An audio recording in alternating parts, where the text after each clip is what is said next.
If you would like to clean the chain on your bicycle and would be able to save a lot of money, then you're going to need this tool over here.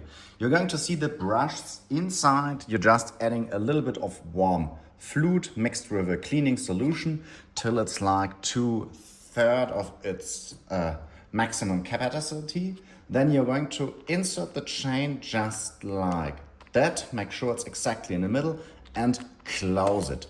Before you're starting to pull your pedals like that, be sure that you put down a towel under your bicycle because it's getting nasty. Then you are going to push like 10 to 15 times exactly in this position till your chain is completely clean and shiny as well.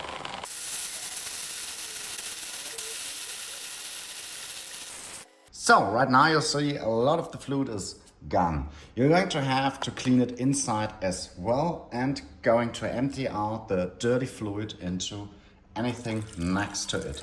So you have it and you see the chain is now wonderful clean. Please don't use anything else than a specialized cleaning solution. Don't add a brake cleaner. If you're going to add a brake cleaner, it cleans everything out of your chain and you definitively won't do that.